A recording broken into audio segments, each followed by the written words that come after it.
On the morning of Tuesday, September 8, 2020, U.S.-based Ghanaian pastor and husband, Sylvester Ofori, trailed and shot wife, Barbara Tommy 7 times, killing her in the process just as she got down from her car en route to her office of work.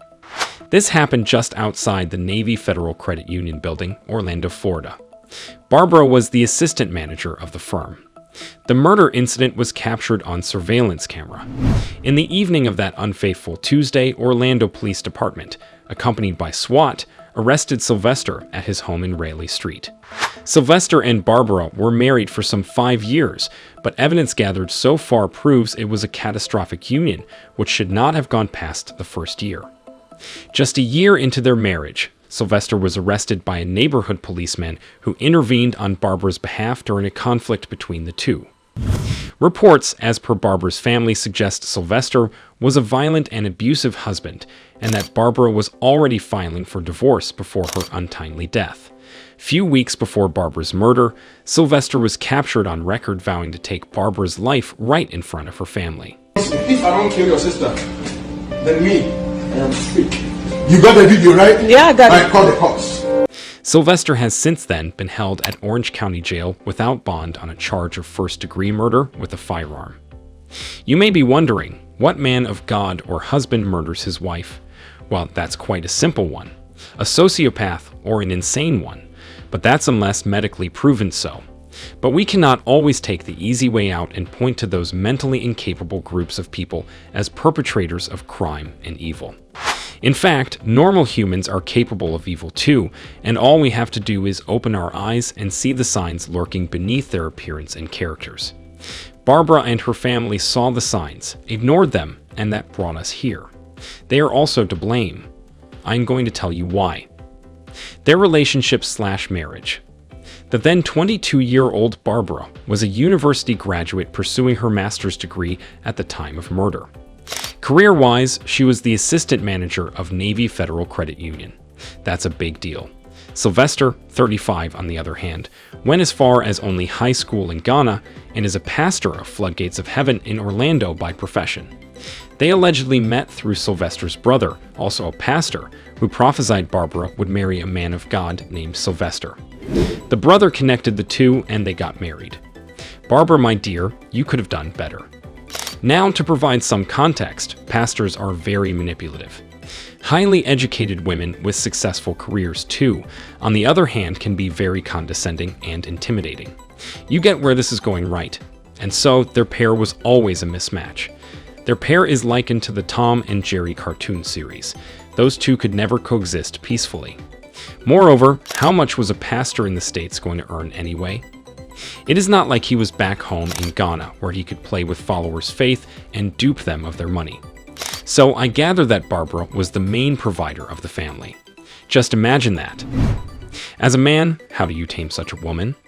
No wonder she wanted to claim everything upon filing for divorce, because truly, she had every right to. Barbara's reaction to the video of Sylvester's threats and confrontation. The one piece of evidence helping Barbara's family's case against Sylvester is the video where the latter openly declared his intentions to kill Barbara. Around the time, Barbara had had enough of the marriage and had already moved out of home to stay with her family. Accompanied by her brother and sister, she returned to her former home to get some personal belongings. Sylvester was home when they arrived, and so you can guess what happened. Arguments, clapbacks, and confrontations, mainly between Barbara's brother and Sylvester, and while at it, Sylvester was captured on camera issuing serious threats, including a promise to kill Barbara. Now, my main focus here is Barbara's reaction in all this. She was shockingly calm, in my opinion. Even when her siblings insisted on calling the cops on Sylvester over those threats, she was in reluctant disagreement. Obviously, it was not out of sympathy or maybe existing love for her husband, because that relationship was long past that. So, what really was her reason for such a nonchalant attitude? Moreover, Barbara was highly educated and definitely knew her rights, and so why was she protecting Sylvester there? Something clearly was amiss with her reaction and attitude in the video footage. In my opinion, Sylvester clearly had something on her. Something I'm just about to reveal. Another thing I have realized. After the threats and confrontation, it took 3 weeks for Sylvester to finally pull the trigger. Why is the video evidence of Sylvester's threats only coming out after the murder incidents when they could have reported him way before? What exactly were they waiting for? Perhaps they were waiting for action. Now they have got it then.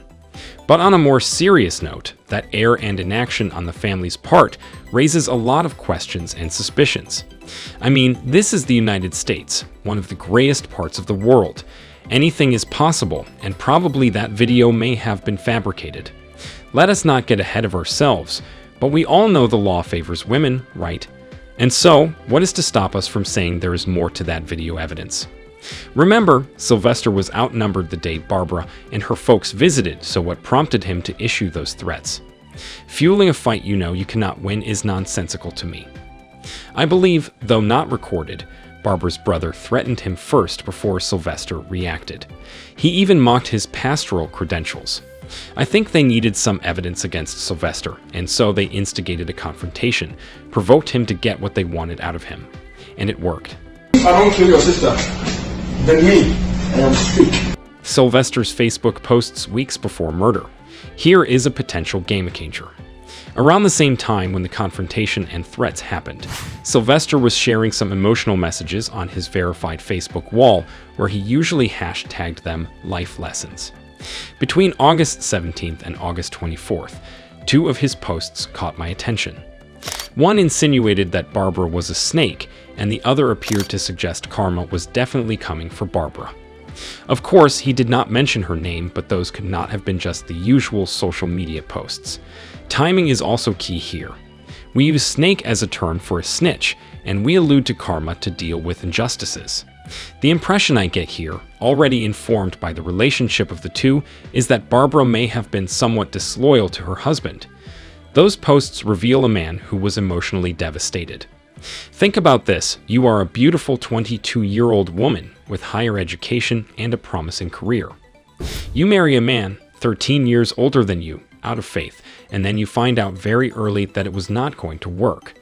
Imagine the advice your family, who were against the union in the first place, were going to give you. That aside, the prominent men you would meet daily and their constant flirts with you. You just cannot keep up. You will try, but you just did not. And Sylvester, of all the locations, why murder someone in the public zone? A place as open as the forecourt of a state financial institution. He knew he was under surveillance, but still proceeded to shoot her 7 times, 6 in the face. Clearly, Sylvester was sending a message, not only to Barbara and her family, but also to a third party. Usually in these scenarios, that third party is a colleague or a superior whom Barbara was romantically involved with behind Sylvester's back. Whoever that was, if not the same person, must have been just one of Barbara's side pieces, because Barbara was allegedly seeing her choir director too, and she was even pregnant for this choir director at the time Sylvester killed her. Barbara had one time mistakenly sent Sylvester sex tapes of herself and this choir director making love. This explains Sylvester's abusive behavior towards her all this while. Barbara's family granted some interviews to Ghanaian media following her demise. In one of them, Barbara's sister allegedly revealed that Sylvester was a fake pastor and that he was a member of an occult group. Let's say that was just plain name tarnishing. News later emerged that Sylvester actually falsified documents to get into the States in the first place, and that his real name was Kwame Bonsu. If there is any order of truth in these revelations, then the whole narrative changes, because it would mean, all these years, Barbara and her family have shielded a fraud, a potential criminal.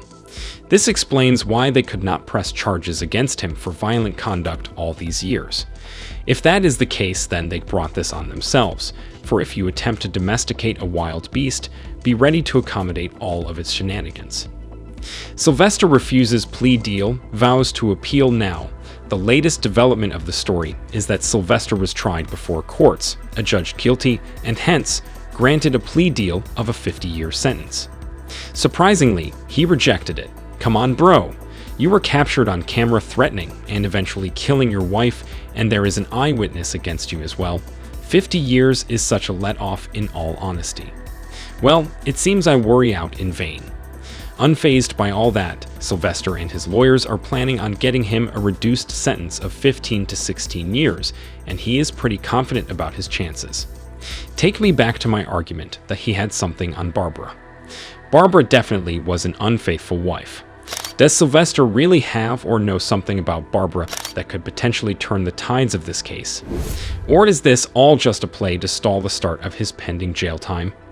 Maybe he wants to hurt Barbara's family some more with every appearance. What do you think about this whole story? Why do you think Sylvester killed his wife?